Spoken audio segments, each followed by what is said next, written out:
युक्तचेष्टस्य कर्मसु युक्तस्वप्नावबोधस्य योगो भवति दुःखः योगो भवति दुःखः। हम सामान्य मनुष्य है और हमें ग्राउंड पर रहकर विचार करना चाहिए। जब ग्राउंड पर रहकर विचार किया जाता है तो वास्तविकता को ध्यान में लेना होता है। हवा में केवल बात करेंगे और गप्पे लगाएंगे तो उससे हमारे जीवन में परिणाम नहीं होता। और ये जीवन जो मिला है, मनुष्य जीवन मिला है, वह विशिष्ट हेतु से हमें मिला है।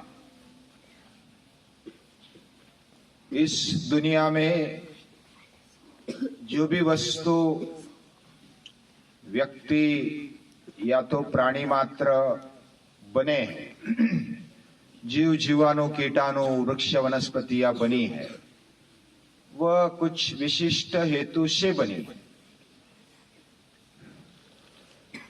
और वह हेतु हमारी बुद्धि के समझ में नहीं आता है, हमारे समझ में नहीं आता है, लेकिन बुद्धि चलाएंगे तो धीरे धीरे समझ में आने लगता है। वास्तविकता को समझेंगे तो हमें शरीर मिला, मनुष्य जन्म मिला, ये वास्तविकता है। अभी क्यों मिला, किसने दिया, वो अगला प्रश्न है, लेकिन मिला है, इसको स्वीकारना, न स्वीकारने के अलावा दूसरा कोई रास्ता भी नहीं है। हमें मिला है, अभी आज मिला है, यानी पहले मिला लेकिन आज हम जिंदा है तो अभी आज भी उपलब्ध है। तो जो मिला है उसके बारे में विचार करते हैं। क्यों मिला, किसने दिया, ये भूतकाल की बातें हो गई थोड़ी देर अगर सोचेंगे तो। और भविष्य में क्या करेंगे, क्या करना है, क्या नियोजन करना है, वो अगली बात है। लेकिन अभी जो मिला है, अभी एक क्षण है, ये पल है और हमारी जिंदगी है। तो अभी का विचार होना, ये प्रैक्टिकल वास्तविक विचार है। ये आज के लिए हमारा सत्य, हमारे लिए प्रत्यक्ष है।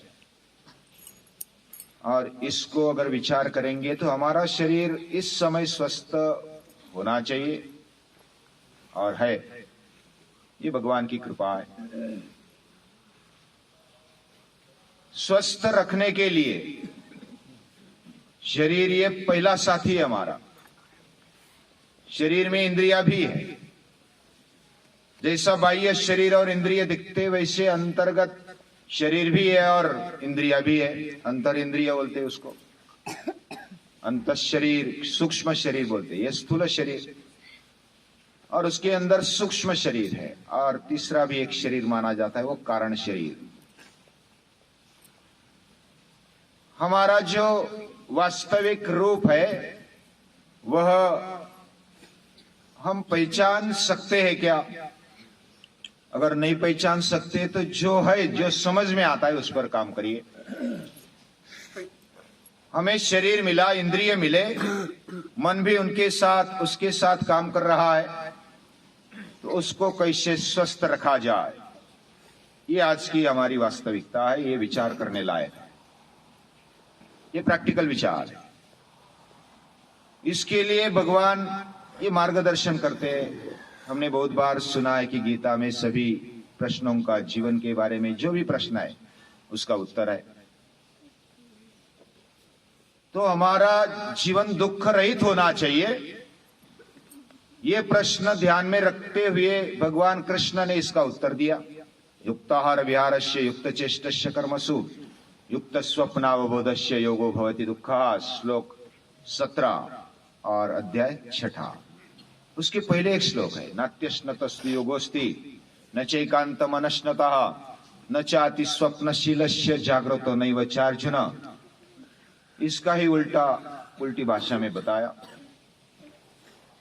ज्यादा खाने से, ज्यादा कष्ट करने से, या तो बिल्कुल न कष्ट करने से, बिल्कुल न खाने से, बिल्कुल न सोने से, बिल्कुल न जागने से ये योग नहीं होता।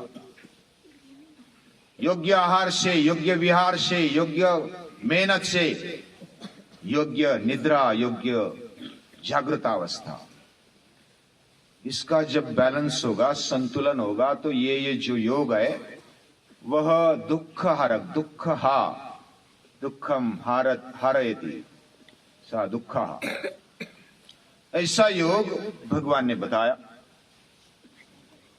अभी आहार पर पहला ध्यान दिया है। पहला ध्यान आहार पर रखो। हम क्या खाते हैं, हमारा आरोग्य, हमारी स्वस्थता, यह आहार पर अवलंबित है।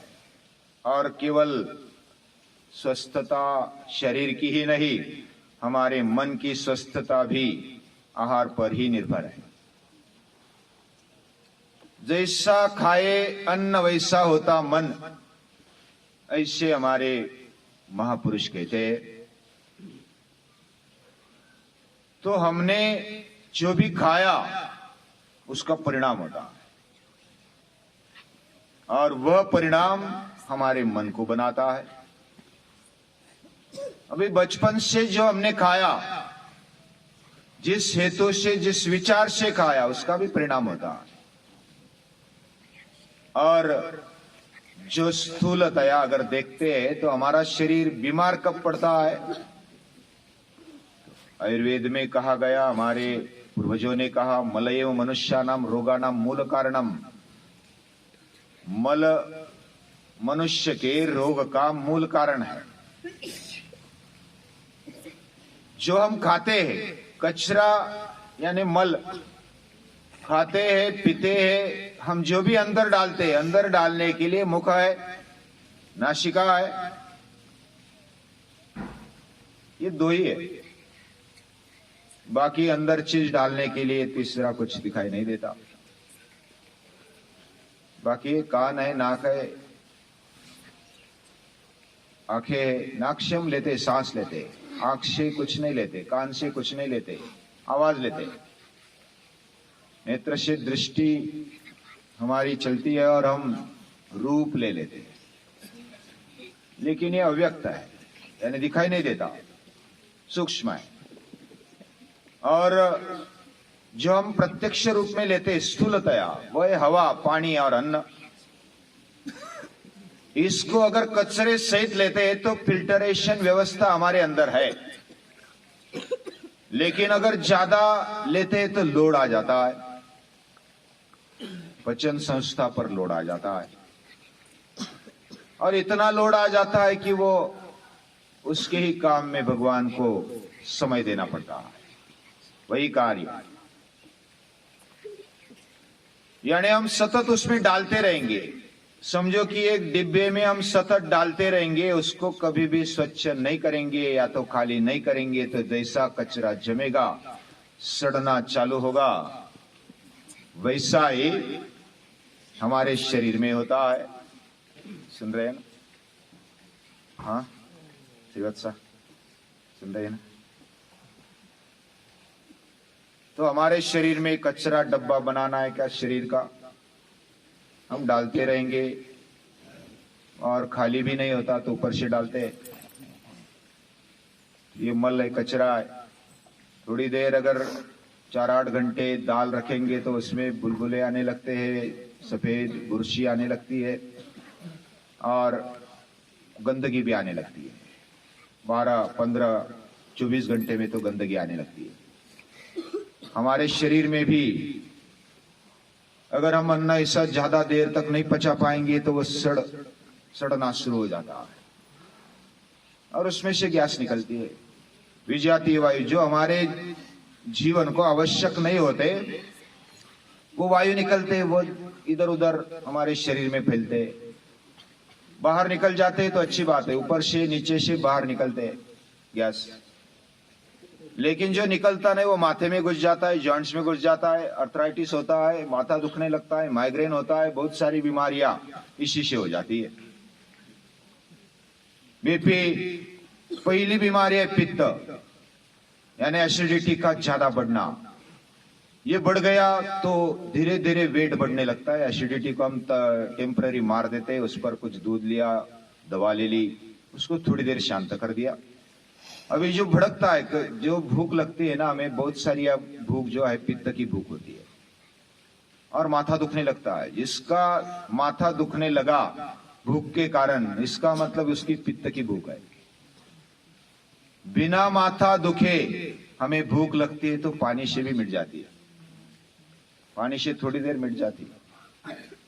लेकिन जिसकी भूख बिना खाए रुकती नहीं, माथा या तो चाय कुछ हमें चाहिए तब माथा रुकता नहीं तब तक, और ऐसी भूख है वो पित्त की भूख है। ये हमारा निरीक्षण करेंगे तो पता चलेगा। दूसरा बात बताता हूं, जो अन्न पचता है वो भगवान पचाता है। हम वैश्वानरो भूत्वा वैश्वानर अग्नि होकर के मैं पचाता हूं, लेकिन पचाने का काम इतना जारी रहता है कि हमें भगवान को फुर्सत देते ही नहीं। हम एक के ऊपर एक डालते रहते, बचपन से डालते रहे। भी समझो कि 10-15 साल हो गए, किसी के 50-60 साल 100 साल तक नहीं जीते वो तो कचरा है अंदर। अगर कचरा पूरा साफ करेंगे, डिब्बा साफ करेंगे, उसको धोएंगे और धूप में रखेंगे तो वो निर्जंतुक बन जाता है। वैसे हमारे शरीर को भी खाली रखना चाहिए, और खाली हमारा शरीर होता है डाला हुआ। कब निकलता है? सुबह सुबह निकलता है। निकलने के बाद जब हम थोड़ा सा उसको आराम दे, सुखाए, स्वच्छ करे, स्वच्छ रखे, तो वह लंघन होता है। और आयुर्वेद में कहा गया लंघनम परम औषधम, लंघन ये श्रेष्ठ औषध है। कुत्ते प्राणी भी छोड़ देते अन्न। जब कुछ पेट दुखता है, कुछ समस्या आती है, बीमार पड़ते, बुखार आता है, तो वो अन्न पानी छोड़ देते, लंघन करते। हमारे ऋषियों ने भी उपवास रखे। एकादशी है, बहुत सारे कोई भी सन है, उत्सव है, तो हम उपवास कर लेते। उपवास का अर्थ भी कुछ अलग है, उसके बारे में और बाद में सोचेंगे। लेकिन उपवास का मतलब, उपवास का अर्थ थोड़ा अलग है। लंघन मैं बताना चाहता हूं। लंघन यानी कुछ भी न खाना पीना, पूरे स्वच्छ रखना शरीर को, और वो आकाश तत्व का सेवन है। लंघनम परमौषधम। इसको अगर हम सुबह सुबह थोड़ा सा भी पालेंगे, 3-3 घंटे का पालेंगे, तो जब आहार नहीं होता पेट में और पूरा खाली है, तो वैश्वानर अग्नि क्या करता है? वह खाया हुआ तो पचाने के लिए नहीं है, तो क्या करेगा वो? फिर वो दोष पचाता है। शरीर में जो भी बीमारियां है ना, उसको खा डालता है, अग्नि खा डालता है। आहारम पचते शिखी दोषान आहार वर्जिता। और ये जब हम मन को और बुद्धि को समझाएंगे, और ये वास्तविक है, आप और भी अभ्यास कर सकते हो। ये साधारण ज्ञान हमें अगर हमारे बारे में, शरीर के बारे में है, तो हम निरोगी रह सकते, बीमार पड़ने की कोई आवश्यकता नहीं।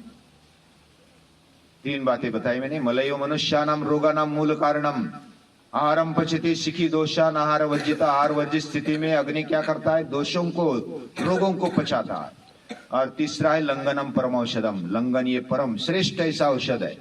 बस कुछ खाओ नहीं, थोड़ी देर लंघन करो, बाद में पानी पीते रहो।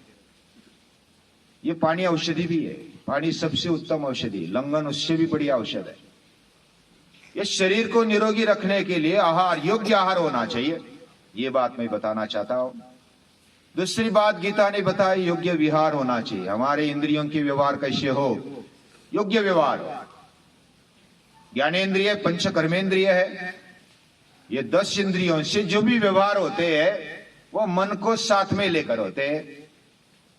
तो मन को साथ में लेकर जो भी व्यवहार होंगे वो योग्य होने चाहिए। हम योग्य देखें, योग्य सुने, योग्य बोले।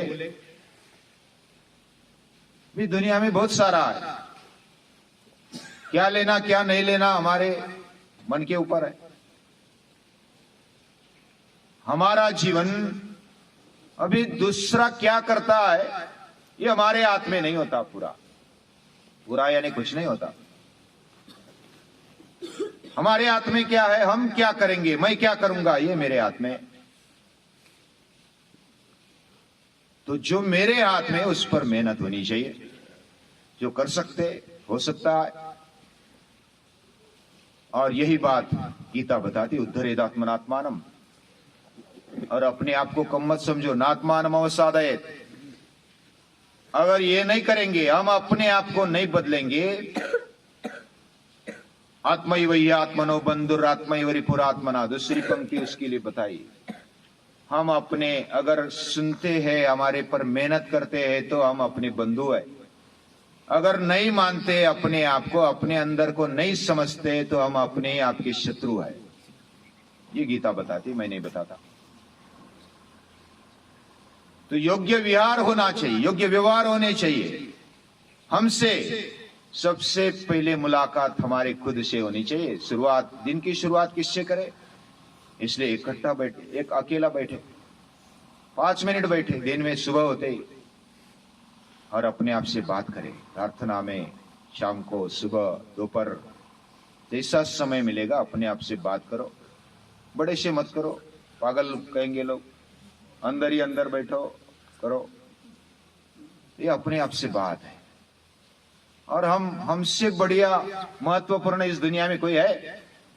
मेरे से बढ़िया, मुझे ऐसा ही समझना चाहिए, मुझसे महत्वपूर्ण व्यक्ति इस दुनिया में कोई नहीं है। और महत्वपूर्ण व्यक्ति को हम मिलते नहीं। दिन में कब मिलते, सोचो। तो ऐसा व्यवहार हमारे जीवन में होने चाहिए। योग्य विहार, योग्य आहार, युक्त चेष्टस्य कर्मसु, योग्य मेहनत होनी चाहिए उसके लिए। और योग्य नींद, योग्य जागना, ये जब होगा तो जो योग होगा वो दुख हारी, दुख को हराने वाला, दुख को निकालने वाला होगा। तो ऐसा योग गीता बताती है, बहुत सारी बातें बताती है। उसका रोज अध्ययन होना चाहिए, बार बार होना चाहिए। ये हमारे जीवन में जब तक नहीं आता, और आता भी है तो उसको टिकाए रखने के लिए भी अभ्यास होना चाहिए। खुद का भी अभ्यास, और जो भी पास में उनका अभ्यास हो। और यही पूरी दुनिया को उत्तर है। जैसा मेरा जीवन है वैसा दूसरों का जीवन है, ये बात गीता बताती है। और हमारे अंदर जैसा भाव है, हमें ऐसा लगता है कि दूसरा हमें माने, हमारा सुने, हम पर प्यार बरसाए, हमें कुछ भाव दे। तो ये जो अपेक्षा है, वैसा मैं अपेक्षा करता हूं तो दूसरे भी अपेक्षा करते हैं। ये मानना, आत्मवत् सर्वभूतेषु यः पश्यति स पश्यति, आत्मौपम्ये न सर्वत्र समम पश्यति अर्जुन। यह आत्मौपम्य दृष्टि से जब हम देखते हैं तो जीवन ये केवल अपना नहीं, ये पूरी सृष्टि का जीवन है। ये व्यापक दृष्टि आने लगती है। ऐसे महान दृष्टि वाले गीता माता को, ऋषियों को, मुनियों को याद करते हैं, कृतज्ञता पूर्वक उनको हर रोज नमन करते हैं।